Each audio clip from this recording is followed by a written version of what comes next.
Okay, welcome to Uccello's for today's media luncheon. Before the home opener, head coach Matt Mitchell joined by Greg Gay. Coach, if you can just open it up for some opening comments, and we have questions from Mike Zeidema. Great. Excited to get going. This is the first day of classes at Grand Valley here on Monday, but we've got a quick turnaround, and our first game is Thursday night against Western Oregon. Coming out of camp, I think we knew heading into the deal that on the offensive side of the ball we had depth at the receiver and running back positions, and as things kind of unfolded, worked out pretty much how we thought. We feel like 5-6 receivers that could play at a high level, and then 2-3 running backs. I think probably two kids that had great camps on the offensive side of the ball at the skill positions. Hershey Jackson continued to develop. A local product from Allendale, played for us a little bit last year as a redshirt freshman, but entering his second season of eligibility, he had a great spring and continues to be a threat along with Norman Shuford back there. So we really like what those two guys are doing. And on the outside, all of our guys are really playing well. Javon had a good fall camp. Greg, sitting next to me, had a good fall camp. Charles Johnson will be a guy that I think will have an impact for us. We have a lot of Laker fans haven't seen before. He redshirted last year.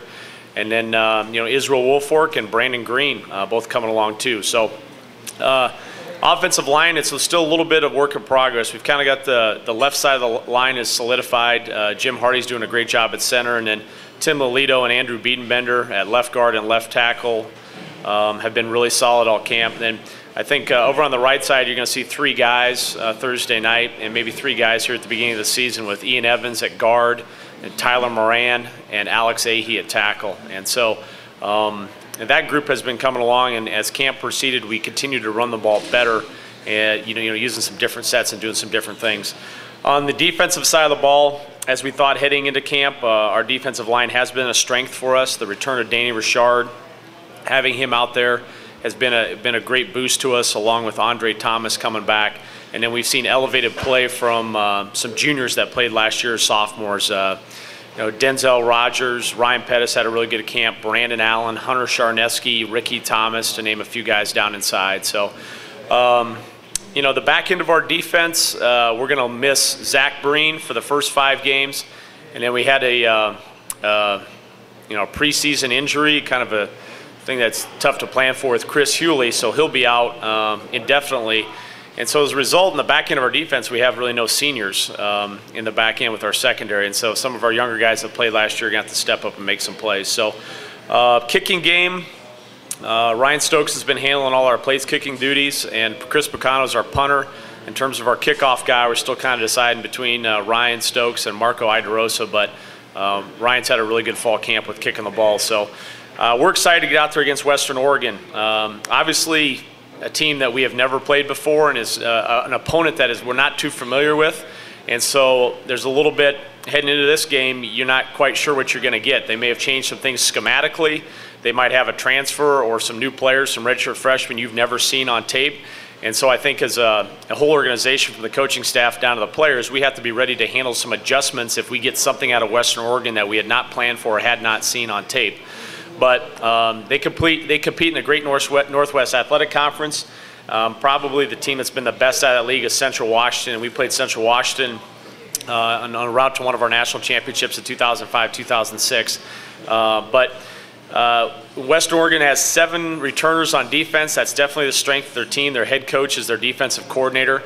Their defensive line has some big physical interior kids that will present some challenges when it comes to running the football.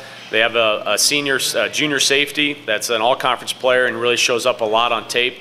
And they do take their chances. So they'll blitz and pressure you, and there's going to be some opportunities in man coverage out there. And so how that unfolds, will be interesting as the game proceeds. Offensively, they don't have as many returning starters coming back. They're going to have to replace their big play receiver, who's with the Lions right now. He graduated, and they had a running back that was also their leading rusher last year, both gone.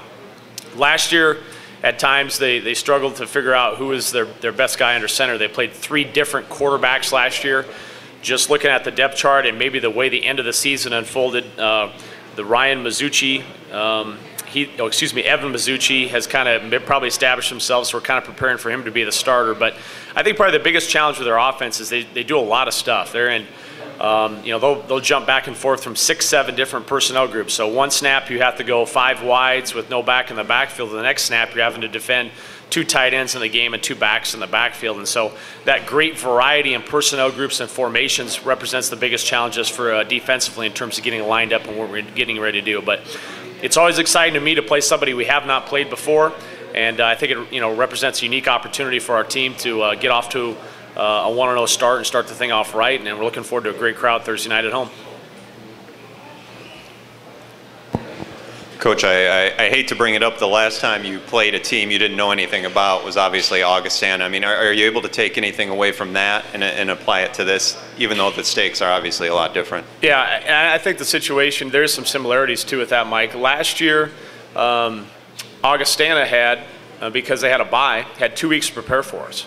And we did not get the bye because we lost on the road to Michigan Tech, and so we had to play at home against Carleton Mines, and we had a shorter turnaround than Augustana did. And as a result, Augustana had some time to game plan and do some things based on what they saw us on tape, and threw us some things at our kids and our coaching staff that we had not seen. And obviously we did not handle those adjustments very well. So we've talked about that with our team and our coaching staff about the ability to adjust and be able to handle something maybe we haven't prepared for is going to be critical in this matchup. And you're quite right. The last time we took the field, we did not handle that as well as we needed to.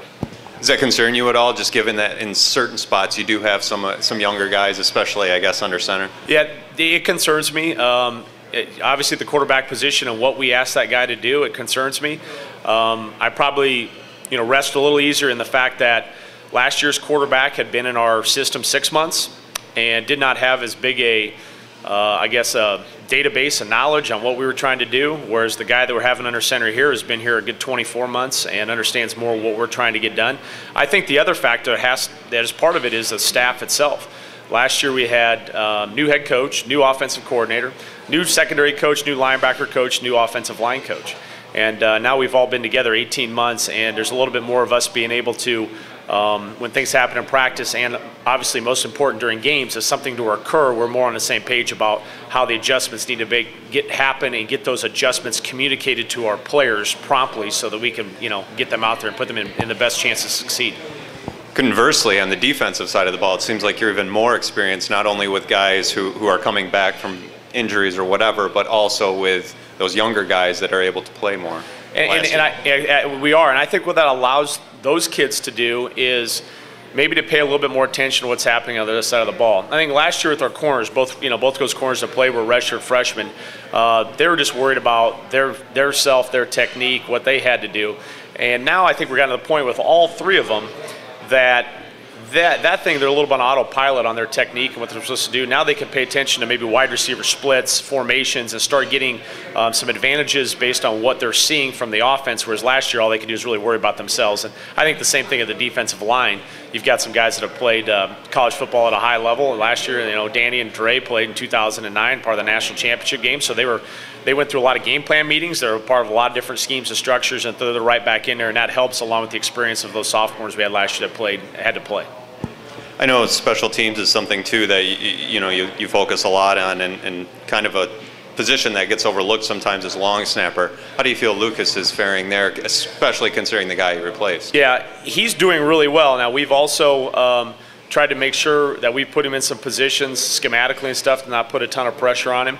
But he's doing a really good job, and his times and his accuracy have been great. I think that coupled with Picano, his steps and the way he's punting the ball, our operational times that we're seeing in practice and we've done in scrimmages, our operational times are going to allow us to have some security back there that we can get the punts handled and kicked the way we need to. As long as he's doing our short snapping too, and Greg's our holder. He's been holding for us, and he's a great holder.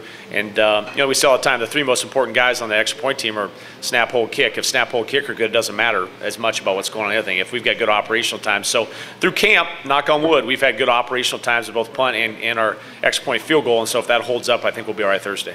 Greg, how do you feel like the team is looking as you kind of get down to, less than a week to go?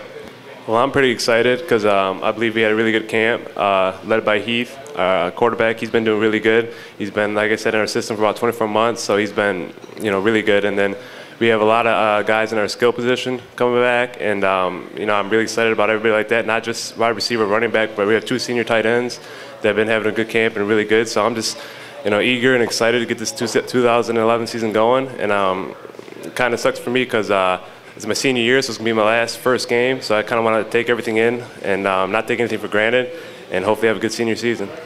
Yeah, when I talked to you in the spring, you said you were ready to play football then. How is this week of preparation, I guess, kind of go for a guy like you, different from the coaching staff maybe? Well, like I said, I don't want to take anything for granted, and this is our first week of prep for this Western Oregon, and it's different for me because I like to try and watch a lot of film and try to know my opponent really well, because as I said in our senior meeting, I believe that you have to have confidence out on the football field, and the more you know about your opponent, the better you'll play on the Saturday, or in this case, Thursday night. So for me, it's more about confidence and kind of knowing your ability, knowing your opponent to the T, so you can be able to perform at a high level. I asked Coach about how playing against an opponent you don't know, like Augustana, do you take things away from what happened there in Augustana and able to apply them to Western Oregon in any way? Yeah, well, you got to kind of watch more film. When you see a team that you haven't seen before, the biggest thing is watch a lot of film. You have to know your opponent really well. And we didn't have like Coach said, we didn't have a lot of time to prepare for Augustana, and we didn't get to watch the amount of film that we wanted to watch. And so a team like Western Oregon that we haven't seen a lot, it enables us to see a lot more film and kind of prepare a lot more, so we're not unprepared, or we're better prepared for this Thursday. How are you liking the look of the wide receiver core? Because obviously, if you look at the names with Javon and Charles and those guys, how do you feel like, it looks like it's going to be a strength of the team. You feel the same way? Yeah, definitely. We have, like I said, a lot of guys, and not just Javon and CJ, but I feel like Brandon Green, out of the wide receivers, probably had the best camp out of all the wide receivers, along with Israel. So it's not just us three. I think we have a lot of depth, and I'm really excited about this group this year. How do you feel Lucas is doing as a long snapper? He's doing really well. Yeah, I'm holding for him, obviously. So as long as he gets the snaps to me, I'm able to put it down and give Stokes a chance. So he's doing really well. Coach, I wanted to ask you, year 2, how are you a better, smarter, more intelligent coach than you were last season? Well, I've got better D-line. That probably starts with that. Got some good receivers. One of those things like, I think there's a learning curve with anything. And even though I had been a part of Grand Valley State football for 7 years, it was still my first year being a head coach. And there were some things throughout the course of the season that you learn in being in that role. I'm not going to say I've got everything licked yet. This is only my second year being a head coach. I'm only 36 and just turned 37. But what I feel great about is the people that we have in our building, and I think that's where it starts with us. I can't tell you, it's hard if you haven't experienced it, our locker room, and I think Greg can speak to this too, the amount of unselfishness we have on this team. And I think the same thing with our coaching staff. We're a very egoless coaching staff. We're very much focused on the task at hand. I feel our team has been at times. We haven't been, and we've gotten on them, and they've responded from that. But I really feel like we've got about 108 guys and 12 coaches down there all rowing in the same direction. And so from that standpoint, you're not having to fight other battles. You can kind of get yourself focused on what needs to be done. And from a head coaching perspective, I feel good about that. And I think we've grown definitely as a group in the course of a year, just a little bit, some of the stuff that you don't see on the field. Did you change anything about your style or anything that you do in terms of preparation from year 1 to year 2? I don't think we really changed who we are. Our model and the way we've practiced and met and how we do things from a schematic stance to an off the field has obviously worked over the course of the last decade. And there's subtle changes that occur with different personalities. I think both with players and coaches, there's subtle things. But, I don't think we've really changed who we are. It'd be interesting, I guess, maybe to ask somebody on the outside if they see any differences, in the head coach or the coaching staff. But I think it's the same. We coach them hard. We coach them really hard. We coach them really fast. And we've got kids that respond to that. And I think that's been a constant throughout, the last decade here at Grand Valley. Greg, how's he different? Is he any different? He's a little louder. He yells a little bit more, but No, he's a really good coach, and all the players enjoy having him. And like for me, he's been a defense coordinator here before he's a head coach, and I've got to know him. He also recruited me out of high school, so I've known him a while. And yeah, he's about the same. He yells a little bit more, but that's about the only difference. Coach, the other thing I wanted to ask you is you mentioned the strength of some of the running backs you had in camp and guys like Hersey who've looked good. Is the run-pass mix going to be any different for you this year because of the performance of some of those guys? Yeah, we've always been about trying to do what the defense gives us. And if you have imbalance in your football team from a talent perspective or from a scheme perspective, I think that puts you in disadvantage. So we're always going to recruit great running backs and great wide receivers and try to get a great quarterback, and you're going to try to be great at all positions. And therefore it allows you that, like if somebody wants to roll 18 dudes down the box, try to play cover zero, we're not going to run into the brick wall. That's not who we are. We're going to have to try to, hopefully get some good matchups on the outside and take advantage of that. Likewise, if they want to play two deep safeties and keep things soft, keep them in front of them, we got to be able to run the ball. So, I think that's what's unique about this crew is I think our kids understand that, which is rare for an 18 to 24-year-old kid. And, we have a sign in our locker room and we have a thing, stats that matter. There are no individual statistics that matter at Grand Valley. And I think our team has bought into that fact that it's not about catches, it's not about touches, it's about performance, it's about scoring points. That's the number one statistic is scoring offense and scoring defense. And I think these kids are all pretty mature for their ages and cognizant of the fact that if I do my job, that my opportunities will come, based on kind of what the defense has given us a little bit. And so we'd be good about that. And I tell you, the other big key to that too, Brian, is you have to have a quarterback that understands that too. And he has to understand when he sees stuff and what has to happen. And if you can get that done on the field as opposed to up in the press box by scanning stuff, it gives you a huge advantage on a Thursday or Saturday. Well, last question for both of you. With the changes to the stadium, how's it going to be different? And, is it going to be noisier? Is it going to be just more fun to score touchdowns, in front of that student section? Yeah, well, I think they're, short-term negative for 1 year, no Lambeau Leap. So I've already been asked about that. So that's obviously on the mind of all the players. But I think from my perspective, there's three groups of people that are going to be greatly affected by the enhancements both this year and next year. One is our fans, and specifically our students, which we get great student support. And the fact that they've got a little bit more of an enclosure down there should be louder, and they've got a restroom and concessions facility right behind them.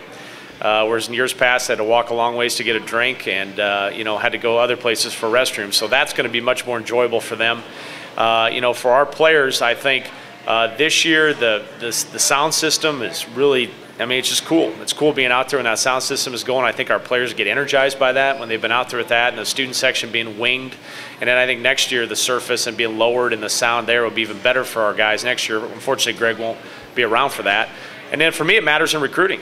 For prospective players to come on game day visits and see the atmosphere that we have at Grand Valley and what we have is very unique. And so I'm excited about all the things that are happening this year and in years to come. Kind of like what Coach Mitch said. We're excited it's going to be louder because it's more closed in. And, it was already loud in the past, so I'm just, really excited to play in a large group. And I think it'll bring a lot more people to the game. So hopefully maybe we'll be able to break the record of attendance this Thursday, but we'll see. And I'm just excited. And I'm a little disappointed I won't be here next year for the full renovation, but I'm excited to play in this new stadium look. Okay, thanks, Coach. Thanks, Greg. And just a reminder, we will not have the media luncheon next Monday. We'll resume the following Monday before the Indianapolis game. Thanks.